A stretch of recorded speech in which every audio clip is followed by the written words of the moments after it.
with the award that I received, but it's not because of me. Sabi ng ibang mga kapitan, it's because of the people that surrounds us.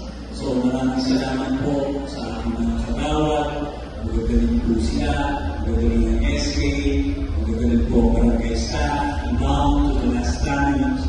At the same time, maraming salamat sa Panginoon kasi binigyan ako ng magandang barangay at mababait kaya ako naman ang tunan ng aming programa ay nare-reach po namin.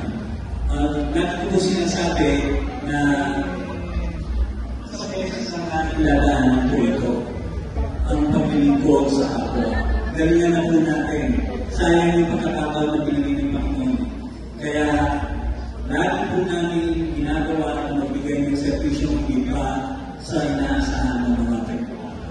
Maraming salamat po.